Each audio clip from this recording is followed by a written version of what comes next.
80 शब्द प्रति minute dictation start करते हैं 5 सेकंड बाद।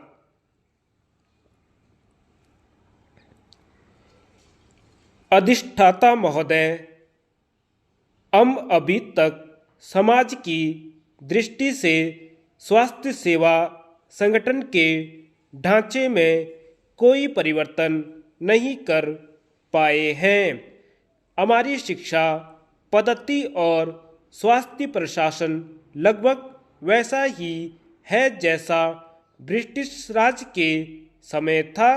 यद्यपि ब्रिटेन में लोगों ने कई तरह के परिवर्तन कर डाले हैं, भारत में व्यक्ति के स्वास्थ्य के प्रति सामाजिक दायित्व की धारणा अभी तक हम केवल सरकारी कर्मचारियों और थोड़े मिल मजदूरों तक ही फैला पाए हैं।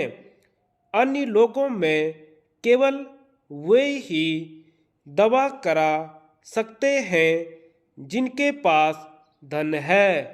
शीघ्र और कम खर्च में न्याय दिलाने के बारे में बहुत बातें हैं, यह महत्वपूर्ण है, किंतु जल्दी और कम खर्च पर दवा दारू का प्रबंध इससे ज़्यादा महत्वपूर्ण है। समाजवादी देशों में इस क्षेत्र में सराहनीय काम हुआ है। सोवियत रूस और पूर्वी यूरोप के देशों में स्वास्थ्य सेवा सबसे उत्तम है, विशेषकर बच्चों और माताओं के लिए।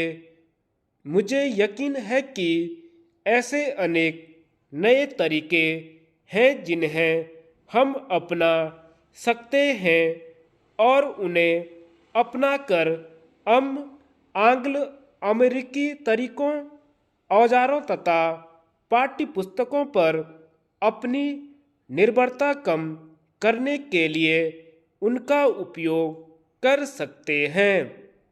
सोवियत रूस से चिकित्सा शिक्षा के क्षेत्र में सहयोग प्राप्त करके अच्छी शुरुआत की गई है तथा साथ ही दवा बनाने तथा चीर फाड़ के औजार निर्माण के क्षेत्र में भी वहाँ से सहयोग प्राप्त किया जा रहा है। डॉक्टरी शिक्षा का प्रमुख उद्देश्य एक ऐसा डॉक्टर पैदा करना होना चाहिए जो बुनियादी मूल स्वास्थ्य समस्याओं से निपटने के लिए सब तरह से सक्षम हो। निसंदेह उनमें से कुछ लोग चुने हुए क्षेत्रों में विशेषज्ञता भी हासिल करेंगे। जिस गति से डॉक्टरी विद्या का विकास हो रहा है, उसमें कोई भी व्यक्ति सर्वज्ञ नहीं हो सकता है, किंतु आवश्यक बातें जाननी चाहिए। इससे विशेषज्ञों का काम अधिक उद्देश्यपूर्ण होगा।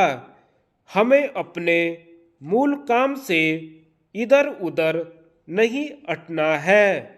विकसित देशों में चिकित्सा की प्रमुख समस्याएं संपन्नता और दीर्घ जीवन से उत्पन्न हुई हैं, जबकि हमारे यहाँ की समस्याएं गरीबी और उपेक्षा की है।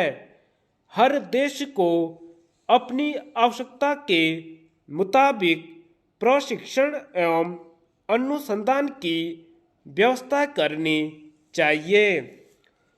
हमारे पास धन और जन के जो थोड़े से साधन हैं, उनको अपनी आवश्यकताओं की पूर्ति में लगाना चाहिए। आधुनिक चिकित्सा बहुत ज़्यादा विकसित है। इसे चमत्कारिक भी कहा जा सकता है।